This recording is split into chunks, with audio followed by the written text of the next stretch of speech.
নমস্কার, নিউজ 18 বাংলায় আপনাদের প্রত্যেককে স্বাগত। আমি বিশ্ব মজুমদার। শুরু করছি সোজা সাপটা মেগা ডিবেট।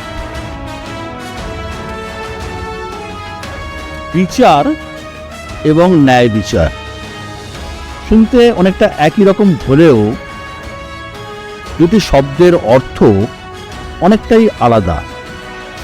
বিচার একটি আইনি প্রক্রিয়া, আর ন্যায় বিচার হলো সেই প্রক্রিয়ার ফলাফল। কোনো কারণে এই দুয়ের মধ্যে দূরত্ব যদি তৈরি হয়, তা জনমানসে প্রতিক্রিয়ার সৃষ্টি করে। আরজি করের ক্ষেত্রে কিছুটা তেমনই পরিস্থিতি তৈরি হয়েছে। বিচারকের শব্দ বা বিচারক বাণী এ নিয়ে আমরা প্রশ্ন তুলতে পারি না ঠিকই, কিন্তু এই বিচার প্রক্রিয়া যাদের জন্য, সেই জনতা যদি বিচারের মানদণ্ড নিয়ে প্রশ্ন তোলে, তাহলে সেই প্রশ্নগুলো আপনাদের সামনে তুলে ধরা সংবাদ মাধ্যম হিসেবে আমাদের দায়িত্ব। আজ আমরা সেটাই করব। রায় তো রায়ের মতো রায় হলো না। এই রায়ে একেবারেই খুশি নয়। এর একমাত্র সাজা ফাঁসিই হতে পারে। ফাঁসি হওয়াই উচিত ছিল। আমরা এই শাস্তিতে খুশি নই, আমরা ফাঁসি চাই, ফাঁসি চাইছি। সঞ্জয় রায় ধর্ষক, খুনি, নৃশংস, পাশবিক, দানবিক, এমন অপরাধীর ফাঁসি চেয়েছিল জনতা। ঘরের মেয়ের জন্য সুবিচার চেয়েছিল জনতা। 5 মাস অপেক্ষার পর বিচার হলো ঠিকই, কিন্তু সুবিচার হলো কি? জনতার আদালতে এখন এটাই সব থেকে বড় প্রশ্ন। আমার তো মনে হয় আবার ভাবা হোক, যাতে এটা আমৃত্যু কারাদণ্ডর বদলে ফাঁসি দেওয়া হোক। নিউজ 18 বাংলা সবসময় বাংলার কথা বলে, তাই সোমবার ধর্ষকের যাবজ্জীবন সাজা হতেই আমাদের ক্যামেরা ছুটে গিয়েছিল বাংলার নানা প্রান্তে, উত্তর থেকে দক্ষিণে। এই রায়ে কি জনতা খুশি? আমরা শুনেছি বাংলার মনের কথা। এই রায়টাকে মেনে নিতে পারছি না। চাইছি এর থেকে আরো কঠিন সাজা হোক। আমরা তো সর্বোচ্চ সাজা ফাঁসি হলে খুব আমাদের ভালো হতো। ডাইরেক্টলি বা ইনডাইরেক্টলি যারা জড়িত আছে সবার আমরা ফাঁসি চেয়েছিলাম। এই রায়ে খুশি না, কারণ যাবজ্জীবন না হয়ে তার ফাঁসিটাই হওয়া দরকার ছিল। আমার মনে হয় এটা ফাঁসি হলেই ভালো হতো। একদম খুশি না, তার শাস্তি ফাঁসি হওয়া উচিত। সঞ্জয় রায়ের ফাঁসির ঘোষণা হলে আমরা অনেক খুশি হতাম। এই রায়দান নিয়ে আমরা সত্যিই খুবই হতাশ। আমরা চেয়েছিলাম সঞ্জয়ের ফাঁসি হোক। একমাত্র শাস্তির ফাঁসি দেওয়াই উচিত। ফাঁসি দিলে আরো বেশি ভালো হতো। যদি ফাঁসিটা দেওয়া হতো, তাহলে তাতে আমরা মনে হতো যে কিছু মানুষ সচেতন হতো। কারো প্রশ্নে সিবিআই, কারো প্রশ্নে রাজ্য পুলিশ, কেউ আবার হতাশ বিচারের বাণীতে। হ্যাঁ, হতাশ। ভার্ডিক্ট নিয়ে হতাশ তো বটে। নিঃসন্দেহে চরমতম শাস্তি হওয়া দরকার ছিল। তদন্তটাই কেমন যেন একটা, এত প্রশ্ন উঠলো, সব কি উত্তর পেলাম তো মিলে একটা ধোঁয়াশা রইল আর কি। আমার মতো আরও অনেকে ভাবছেন যে এটা হয়তো একজনের পক্ষে করা একটা অপরাধ নয়। ঠিক মতো পুরো প্রপার ইনভেস্টিগেট করা হয়নি পুরো বিষয়টা। সিবিআই এর কোথাও একটা গাফিলতি আছে। বিরোধের রাজনীতিতে সুর মিলেছিল ফাঁসির দাবিতেও।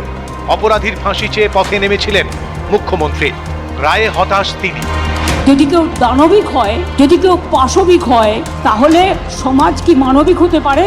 It is a rare, sensitive and very very heinous crime.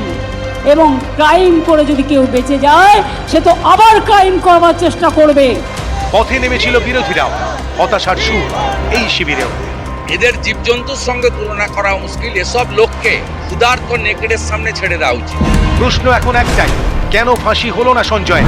দায় কার? দোষী বা কার? ঘাটতি কি তদন্তেই, নাকি সমস্যার বীজ বিচারের মানদণ্ডে? জবাব চায় জনতা। রাজ্যের বিভিন্ন প্রান্ত থেকে সাধারণ মানুষের বক্তব্য আমরা শোনালাম। ফাঁসির দাবিতে উচ্চতর আদালত অর্থাৎ হাইকোর্টে গিয়েছে রাজ্য সরকার, হাইকোর্টে গিয়েছে সিবিআইও। সে মামলার ফয়সালা আগামী সপ্তাহে। নিজের মাকে খুন করেছিলেন বচ্চন সিং, তাকে মৃত্যুদণ্ড দিয়েছিল আদালত। 1980 সালে বিষয়টি সুপ্রিম কোর্টে পৌঁছয়। দেশের সর্বোচ্চ আদালতও তার ফাঁসির সাজা বহাল রাখে। এই বচ্চন সিংয়ের রায় দেওয়ার সময় বিচারের ইতিহাসে লেখা হয়েছিল এক নতুন শব্দবন্ধ, রেয়ারেস্ট অব দি রেয়ার, বিরলের মধ্যে বিরলতম। যুগান্তকারী এই রায় শব্দের মাধ্যমে বুঝিয়ে দিয়েছিল অপরাধ কতটা গুরুতর হলে অপরাধীকে মৃত্যুদণ্ড দেওয়া যায়।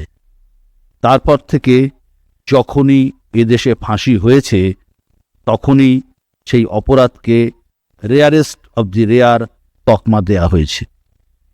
আরজিগরের ঘটনার নৃশংসতা গোটা বিশ্বকে নাড়িয়ে দিয়েছে, কিন্তু বিচারক বললেন এটি বিরলতম নয়, তাই ফাঁসি হবে না।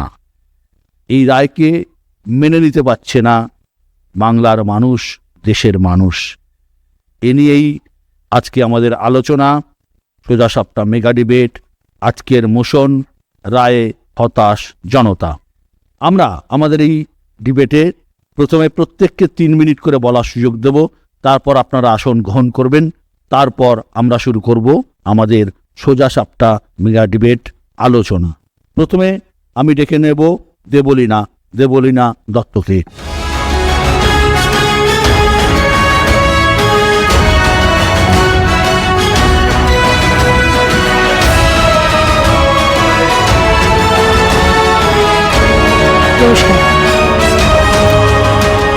সাধারণত যখনই এখানে কথা বলতে আসি 3 মিনিট পার হয়ে যায়, কিন্তু আজ আমি নিশ্চিত 3 মিনিট পার হবে না, কারণ খুব বেশি কথা বলার নেই। বিরলতম অপরাধ নয়, নিশ্চিতভাবে আমি এর বিপক্ষে। কেন বিপক্ষে সেটাই বলব। আদালতে কেন থমকে গেল মৃত্যুদণ্ডের পথ? কি কি থমকে গেল? আমি কেন থমকে গেলাম একজন জনগণ হিসেবে সেটা বলব। বিরলতম অপরাধ নয়, তার কারণ হচ্ছে রিতার বাবা মা যাবজ্জীবন হয়ে যাবার পরেও এখনও এই প্রশ্নের উত্তর পাননি। মেয়ে মারা যাওয়ার পর তাদেরকে ফোন করে কেন বলা হয়েছিল মেয়ে অসুস্থ? 2, তার কিছুক্ষণ পর আবার ফোন করে বলা হয়েছিল মেয়ে আত্মহত্যা করেছেন। কেন? উত্তর পাননি। তারপর তারা মেয়েকে দেখার আগে 3.5 ঘন্টা অপেক্ষা করেছিলেন। কেন? উত্তর পায়নি। মেয়ের দেহ জোর করে তাদের সামনে দিয়ে গাড়িতে তুলে নিয়ে চলে যাওয়া হয়েছিল। কেন? উত্তর পাননি। এই সবকটা উত্তর পাননি বলে জনগণ হিসেবে তারাও এখনো থমকে আছেন, আমিও এখনো থমকে আছি। মেয়েটির বাবার আজও দুঃখ, তিনি শেষকৃত্যের টাকা দিতে পারেননি, কারণ তাকে দিতে হয়নি। এই উপকারটা তিনি চাননি, বাকি জীবনটা ওনার আফসোস থেকে যাবে। বিরলতম অপরাধ, কেন এই টাকাটা তাকে দিতে হলো না? উত্তর আমরা পাইনি। 48 ঘন্টার মধ্যে সঞ্জয় ধরা পড়ে গিয়েছিল, কলকাতা পুলিশই ধরে নিয়েছিল। তৎসত্ত্বেও সিবিআই এর কাছে কেস গেল।